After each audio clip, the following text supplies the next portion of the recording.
ప్రసిద్ధి చెందిన మా జాకా గారి బెయిల్ రద్దు అనుకోకుండా మరి ఇంకా విచారణకి రాలేదు. ఇప్పుడే మా లాయర్ గారితో మాట్లాడితే వేరే అదర్ కేసుల్లో ఆ విట్నెస్ని వాళ్ళ ఇష్యూస్ అడ్రస్ చేయడం జరుగుతుంది. It may come after lunch అన్నారు.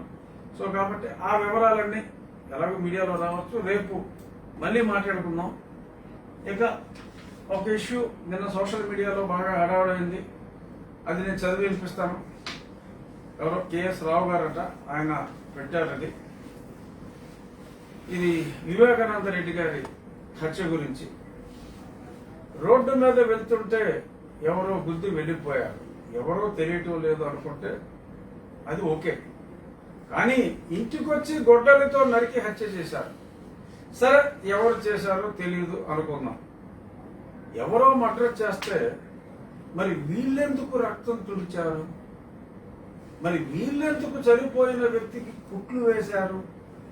మరి వీళ్ళెందుకు లెట్రిన్ నుంచి బాత్రూమ్కి శవాన్ని మార్చారు? మరి వీళ్ళెందుకు హాస్పిటల్కి తీసుకెళ్లారు? ఎవరిని రక్షించటానికి? ఎవరో నిజంగా చంపితే వీళ్ళెందుకు పూసుకొని అవన్నీ చేశారు? అంటే పైన చెప్పిన 3-4 అసలు చేసిన వాళ్ళు ఎవరు, ఎందుకు చేశారు, ఎవరిని దాచడానికి చేశారు? ఇవన్నీ సామాన్యులకు వచ్చే మామూలు సందేహాలు. బహుశా ఇలాంటి చిన్న చిన్న సందేహాలు సిబిఐకి రావేమో అని ఒక ఆయన సోషల్ మీడియాలో నిన్న చాలా వైడ్గా సర్క్యులేట్ అయింది. ఇది చూసిన తర్వాత నాకు కూడా ఇదంతా కరెక్టే కదా అని అనిపించింది. మరి డెఫినెట్గా ఇది మాకు కూడా చాలా అవసరం, ఈ కేసు తొందరగా తేలాలంటే. ఎందుకంటే ఇలాగా పాపులర్ అయిపోతే ఇటువంటివన్నీ మరి మచ్చలేని మా వాళ్ళ మీద కూడా లేనిపోని మచ్చేసే పరిస్థితి రావచ్చు. బట్ ఇది చూస్తే నిజంగా అనిపిస్తుంది. ఇప్పుడు మా జాతీయ కార్యదర్శి గారు 8:30కే చెప్పారు, చాలా విచార వదనంతో మరి బాధపడుతూ తెలియజేశారు, గుండెపోటుతో చనిపోయారని. మరి 6:30కే లోకల్గా ఉన్న మరి సర్కిల్ ఇన్స్పెక్టర్ కానీ మరి ఆ ప్రాంత మెంబర్ ఆఫ్ పార్లమెంట్ గారు కానీ అక్కడికి వెళ్ళారని కూడా మనం తర్వాత వార్తాపత్రికల్లో చూసాం. మరి అప్పుడు అందరూ కూడా గుండెపోటుగానే, వాళ్ళందరూ కూడా గుండెపోటుగా ఫీల్ అయి ఉండాలి.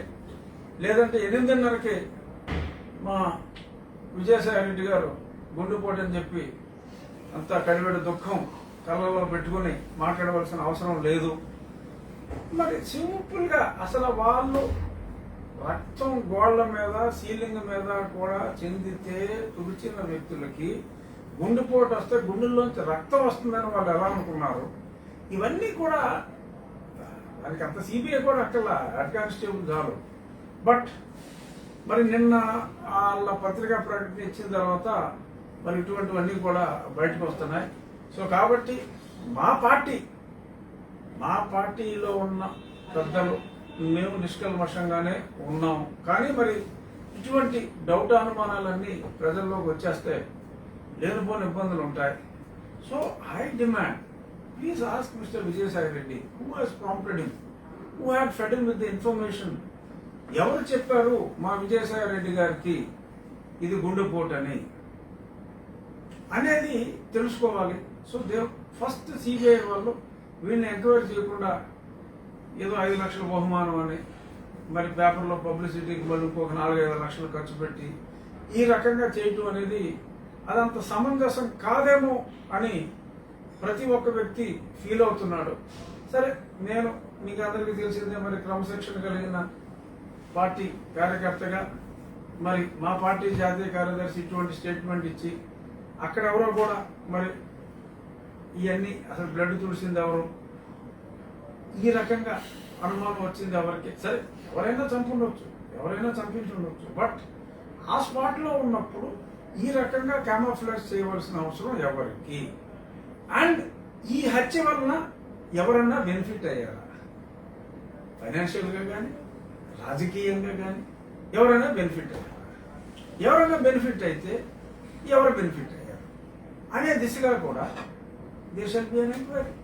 అంటే నేను చెప్పేది ఏది కూడా నా సొంత ఆలోచనలే కాదు, ఇవన్నీ ఆ బుర్రలో ఏముండదు. ఎవరైతే నిన్న మొన్న నాకు ఎంతో మంది ఫోన్లు చేసి ఆ చెప్పిన విషయాన్ని క్రోడీకరించి I'm demanding because we want to come out clean at the earliest. కాబట్టి ఇది మాట్లాడుతున్నాను.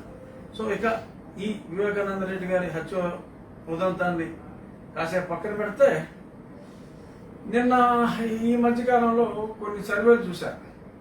ఆడాన్ అని ఒక ఏదో వెబ్ ఛానల్, అక్కడ చిన్న చురకత్తి మీసంతో ఒక యాంకర్ ఉంటాడు.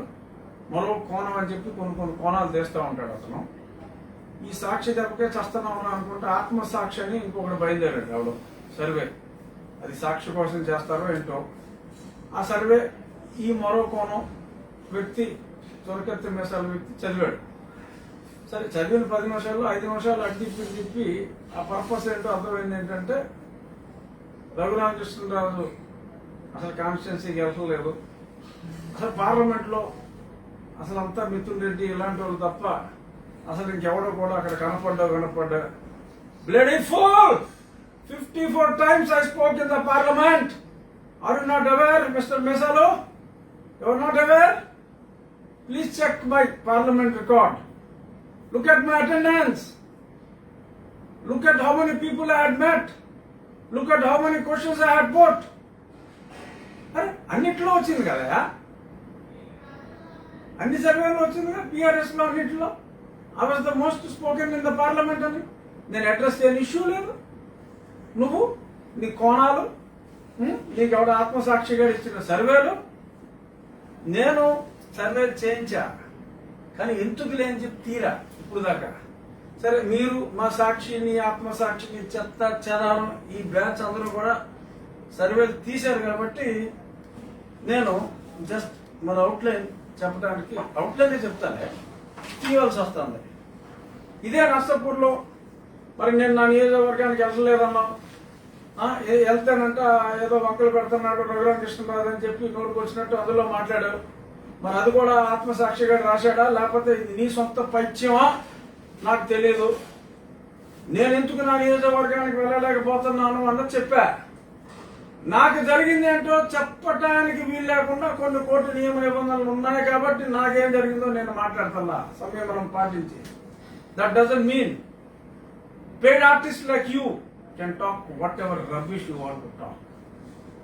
సర్వే చెప్తున్నా నర్సాపూర్లో, సరే నువ్వే చెప్పావు నాకు ఎలాగో టికెట్ ఎవరని, నాకు అక్కర్లా. సరే, ప్రస్తుతం అయితే పార్టీని ప్రేమిస్తున్నాను. సరే, సీట్ ఇవ్వకపోతే ఎలాగ పార్టీకి పోటీ చేయడం అది వేరే విషయం. నువ్వు అది కూడా చెప్పు, బీజేపీ పోటీ చేస్తాడు, దేనికి పోటీ చేస్తాడు అని కూడా అన్నావు. అసలు వైఎస్ జగన్మోహన్ రెడ్డి నేను 1-on-1 కంటెస్ట్ చేస్తే నర్సాపూర్లో 9 లక్షల ఫోన్ కాల్స్ రిలీజ్ చేస్తే 9 లక్షల phone calls. We have all the details. A phone number, ఎన్ని గంటలు, ఎన్ని నిమిషాలు, ఎన్ని సెకండ్కి ఎవరు నొక్కాడు, జగన్మోహన్ రెడ్డి అని నొక్కాడా, రఘురామకృష్ణరాజు అని నొక్కాడా అన్న డీటెయిల్స్ ఉన్నాయి. మరో కోణం ఆత్మసాక్షి, ఇద్దరు రండి నా దగ్గరికి చూపెడతా డీటెయిల్స్. ఇది నర్సాపూర్ వరకు 9 లక్షల ఫోన్ కాల్స్ లో ఐ థింక్ 35-37% కనెక్ట్ అయినాయి. There is a gap of 19% between me and mister Jaganmohan Reddy. అంటే ప్రజల్లో రకరకాల పిచ్చి ప్రలాపనలన్నీ పేలుతున్నారు. కాబట్టి ఈ నిజాన్ని నా కోసం నేను చేసుకున్న సర్వేని ఈ దిక్కుమాలిన సర్వేగాళ్ళు నోటికొచ్చినట్టు వాగుతున్నారు. కాబట్టి ఈ సర్వే నేను బయట తీయాల్సి వచ్చింది. Anybody can verify. ఎవడు ఏ ఫోన్ నెంబర్, ఎన్ని గంటల, ఎన్ని నిమిషాలు, ఎన్ని సెకండ్లకు నొక్కాడో అన్ని డీటెయిల్స్ ఉంటాయి. There is a gap of 19% between me and mister Jaganmohan Reddy. This is the fact. ఇదే కాదు, అసలు ఏంటి మా పరిస్థితి ఏంటి, మరి నేను ఇంతగా ప్రేమించే, నన్ను చేత్కరించే నా పార్టీ పరిస్థితి ఏంటి అన్నది కూడా I got the survey done. This is with limited sample in a scientific manner. ఇవాళకి వాళ్ళ అదే ఇవన్నీ ఉన్నాయి ఇలాగా జిల్లా వైజ్. అంటే ఇవన్నీ డీటెయిల్స్ చూపట్లేమనుకోండి, చాలా డీటెయిల్ గా చేయించాం. జిల్లా వైజ్, ఇది కృష్ణా, ఇది ఈస్ట్ గోదావరి. ప్రతి ఎమ్మెల్యేకి ఇప్పుడున్న పాజిటివ్ ఎంత, నెగిటివ్ ఎంత, ఎమ్మెల్యే వైజ్ పాజిటివ్ ఎంత, నెగిటివ్ ఎంత, ఇవన్నీ కూడా చేయించాం. ఇది చిత్తూరులో జేవిరెడ్డి భాస్కర్ రెడ్డి, చంద్రబాబు నాయుడు గారు తప్పితే ఓకే. పెద్దిరెడ్డి రామచంద్రారెడ్డి గారు అబౌవ్ 60% గ్యారంటీగా నెగ్గే వాళ్ళు చెవిరెడ్డి గారు అగ్రస్థానం, చంద్రబాబు నాయుడు గారు, పెద్దిరెడ్డి రామచంద్రారెడ్డి గారు, పెద్దిరెడ్డి ద్వారకానాథ్ రెడ్డి గారు, ఆయన కూడా బాగానే ఉన్నారు. తప్పితే మిగిలిన వాళ్ళు ఎవరికి నెగ్గే పరిస్థితి లేదు అక్కడ. సో అలా ఎవ్రీ డిస్ట్రిక్ట్ వైజ్ నా దగ్గర డీటెయిల్స్ ఉన్నాయి. సరే, ఇవన్నీ కూడా క్రోడీకరించి కొంచెం అటు ఇటుగా ఉన్నట్లను కూడా మరి మా పార్టీ పక్షపాతిగా వేసుకుంటే, ఇవాళకి వాళ్ళ ఆత్మసాక్షి గారు కూడా చేసింది ఏంటంటే, ఇవాళకి వాళ్ళ ఎలక్షన్ వస్తే లాజిక్లో వెళ్ళాడు. మేము కూడా అదే, ఇవాళకి వాళ్ళు వస్తే ఏమిటి అసలు ఈ ఎమ్మెల్యే మీద ఎలా ఉంది పరిస్థితి అన్నది చూసుకుంటే 50 స్థానాలు దాటే పరిస్థితి మా యూషరా రైకాపాకి ప్రస్తుతం అయితే లేదు. రేపొద్దున మళ్ళీ 151 గెలిపోవచ్చు, లేకపోతే ఈ 50 కూడా ఉండకపోవచ్చు. బట్ ఇప్పుడుకిప్పుడు ఎలక్షన్ జరిగితే ఆత్మసాక్షిగా ఆ ఆడాన్ మేసాలోడు ఇచ్చిన సర్వేకి మరి నేను ఆన్సర్ చెప్పాలి కాబట్టి, పార్లమెంట్ లో మిథున్ రెడ్డి గారే కనబడుతున్నాడు, రఘురామకృష్ణరాజు ఇంకెవడో అడ్రస్ లేడని చెప్పి ఈ అడ్రస్ లేని వాడు అన్నాడు కాబట్టి, verify the parliament records. How many times I was there? What is the attendance of Mr. Mithun Reddy? What is my attendance? Verify. How many times Mr. Mithun Reddy had spoken and how many times did I speak? Verify. These are all the facts. Charitra. Cheripette cheripodu, simpette siripodra, Morocco. Tudu. Verify chesko. తప్పైతే తప్పైపోయిందని చెప్పు. Verify the parliament records. తప్పైతే తప్పైందని చెప్పు. సరే, ఆడెవడో దిక్కుమాలిన ఆత్మసాక్షిగాడు నీకు survey ఇచ్చాడు అనుకో. నీ సొంత అనాలిసిస్. పార్లమెంట్ రావట్లేదు, ఎందుకు రావట్లేదు? మరి దానికి ఏదో కారణాలు చెప్తానని కూడా నువ్వే చెప్పేస్తున్నావు. ప్రజలంట యాంటీగా ఉన్నారంట. మరి ప్రజలు యాంటీగా ఉంటే 19% అబోవ్ జగన్మోహన్ రెడ్డి నాకెందుకు వచ్చిందా? చూపిస్తా ఐవీఆర్ఎస్. సో ఇదండి పరిస్థితి. It is a scientific survey done by me. So బాగా ఆసక్తి కలిగిన వాళ్ళు ఎవరైనా ఉంటే చక్కగా మనం షేర్ చేసుకోవచ్చు. ఎందుకంటే అసలు మా పార్టీ పరిస్థితి ఏంటి అన్నదే మరి మేము కూడా ఆత్మావలోకనం చేసుకోవాలి కాబట్టి చేసుకున్నాం. ఇది అసలు నేను బయటికి తీసుకొద్దామని అనుకోవాలా.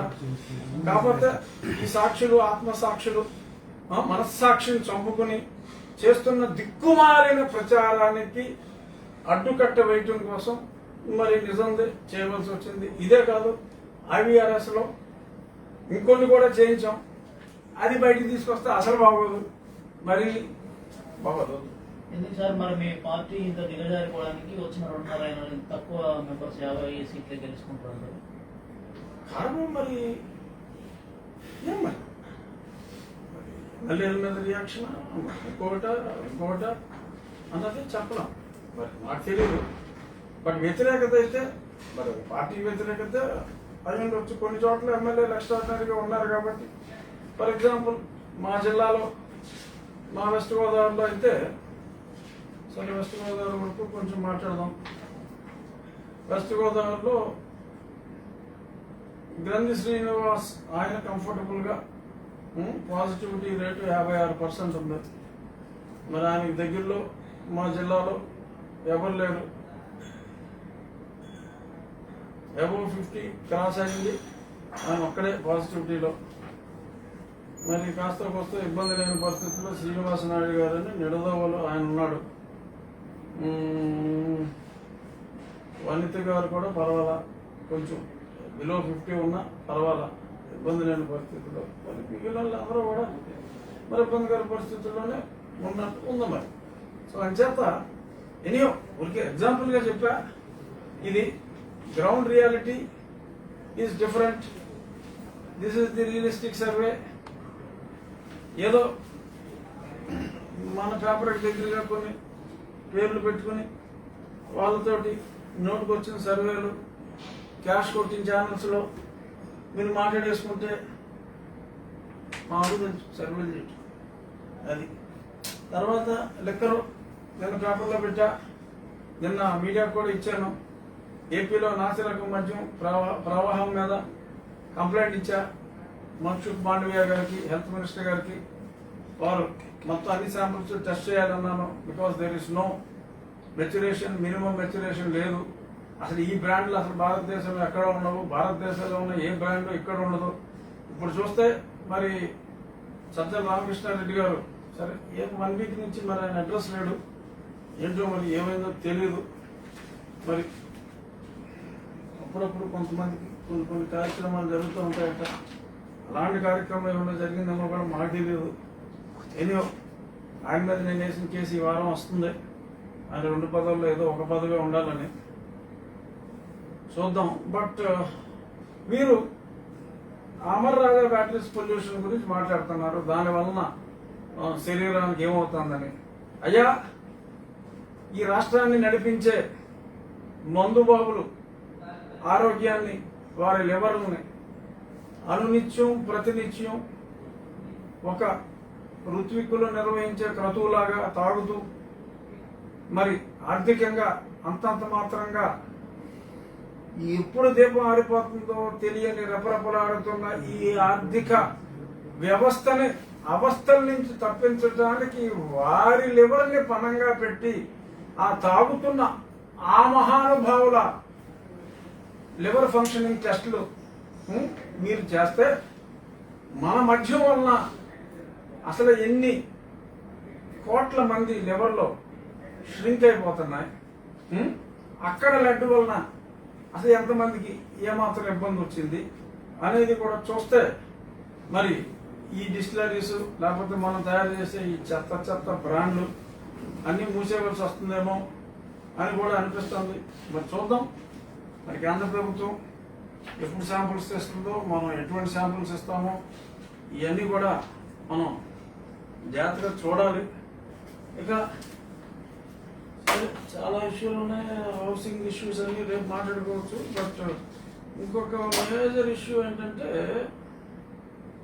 ఈ నిన్న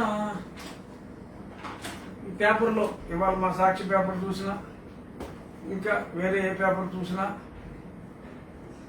ఈ పోలీసులు కూడా ఎక్కువైపోయింది. ఏంటంటే పోలీసు అసోసియేషను ఇప్పుడు మన ప్రతిపక్ష పార్టీ జాతీయ కార్యదర్శి మీద మీరు మా పోలీసుల్ని కించపరుస్తూ మాట్లాడటం కరెక్ట్ కాదు, రాజకీయాలకి దీనికి దూరంగా ఉండాలి, మాట్లాడితే మీరు పోలీసుల్ని ఇలా మాట్లాడుతున్నారని చెప్పి it's like A political statement. నార్మల్గా ఎవరికైనా అసోసియేషన్లు ఉంటాయి, అసోసియేషన్లో వాళ్ళ కష్ట సుఖాల కోసం ఉండొచ్చు, మంచిదే. సో నేను ఏంట్రా బాబు ఈ గొడవ అంటే ఏంటి, అసలు హాఫ్ పే చేసేసారు ఈ మనస్సాక్షిలో, అసలు ఏంటి అన్నది చూస్తే నాకు అర్థమైనంత వరకు ఏంటంటే ఎవరో ఒక కానిస్టేబుల్ గారు ఒక యువతితో మరి వాళ్ళ తల్లిదండ్రులు కంప్లైంట్ ఇచ్చారు, ఇతను వద్దు అని చెప్పినా కూడా అదే పనిగా మాట్లాడుతున్నాడు. ఏదో ఫోన్లు చేసి మాట్లాడతామో లేకపోతే డైరెక్ట్గా మాట్లాడతామో. Any abuse is an abuse. POCSO prevention of child abuse కింద ఆ పోక్సో చట్టంలో ప్రకారం కేసు పెట్టారు. అక్కడ అత్యాచారము అనే పదాలు అది ఎవరు వాడినా కూడా జరిగినప్పుడు వాడతాం, తప్పైనప్పటికీ కూడా ఒకసారి పోక్సో చట్టం కింద కేసు బుక్ చేశారు ఇదే పోలీసులు ఒక కానిస్టేబుల్ పైన. పోక్సో చట్టం కింద కేసు బుక్ అయింది, మీరు ఎఫ్ఐఆర్ కట్టారు అంటే, ఎఫ్ఐఆర్ అయింది అంటే, so of late without minimum preliminary enquiry there shall not be any FIR. Minimum preliminary enquiry అయిన తర్వాత మీరు ఎఫ్ఐఆర్ కట్టినప్పుడు అతను నోటితో మాట్లాడినా కూడా ఇట్ టాంటమౌంట్స్ టు అత్యాచారం. అత్యాచారం డజంట్ మీన్ ఫిజికల్ అబ్యూస్. అత్యాచారం could also mean verbal abuse also.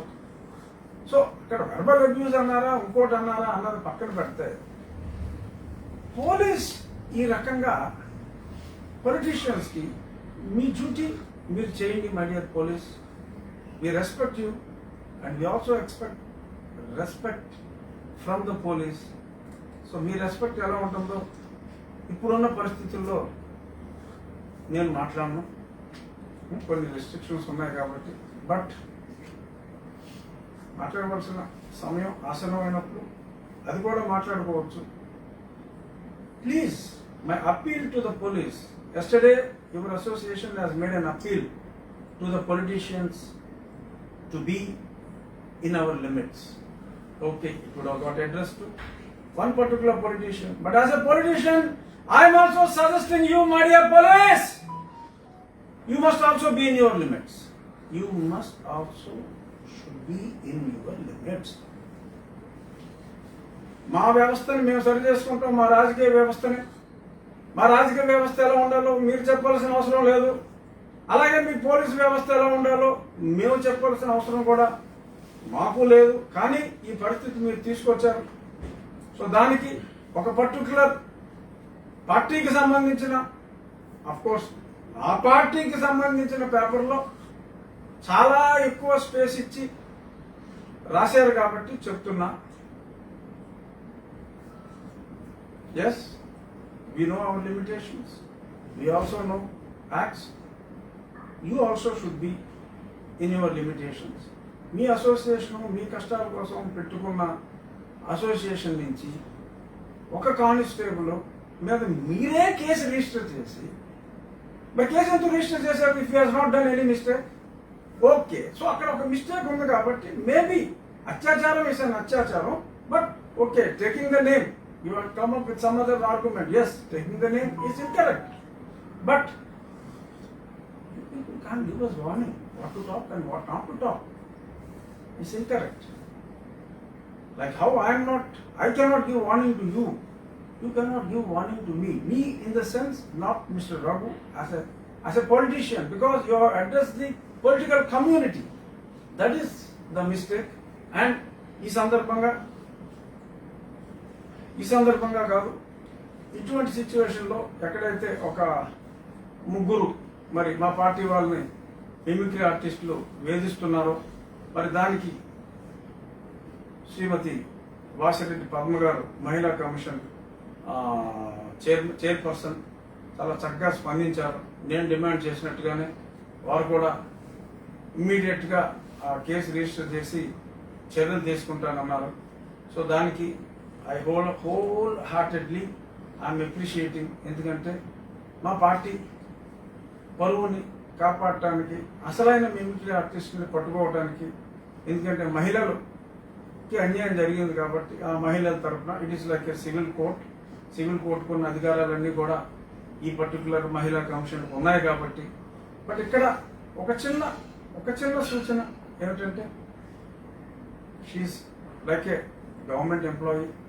She is getting salary from the government with the public exchequer. So it's like a civil court. కాబట్టి ఎవరినన్నా విపరీతంగా ఆరాధించాలన్నా పొగడాలన్నా అది మనసులో ఉంచుకుని ఉంటే చాలా బాగుంటుంది అనిపించింది నాకు. ఎందుకంటే ఓకే, నాకు చాలా సంతోషం వేసింది డెఫినెట్గా. మా పార్టీ అధ్యక్షుని కానీ అదర్వైజ్ మరి ముఖ్యమంత్రిగా మెచ్చుకున్నారు, పార్టీ అధ్యక్షుడిగా మెచ్చుకున్నారు. చాలా విపరీతంగా పొగడ్తంతో అసలు అందరికీ మహిళలకి 50% ఇది 50% అది ఇచ్చారని చెప్పి చాలా విపరీతంగా అసలు మొహాట వేసేలాగా పొగడ్తంతో మాట్లాడటం జరిగింది.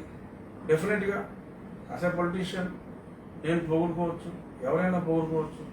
బట్ ఒక ఇంపార్షియల్గా మరి ఒక మహిళా కమిషన్ చైర్పర్సన్గా ఇట్స్ అన్ అటానమస్ బాడీ కాబట్టి, సో మనకున్న భావోద్వేగాల్ని కొంచెం ఎందుకంటే ఇంపార్షియల్గా కనపడాలి. ఎందుకంటే రేపు పొద్దున్న వేరే పార్టీ వాళ్ళు కానీ లేదంటే ఇంకెవరన్నా కూడా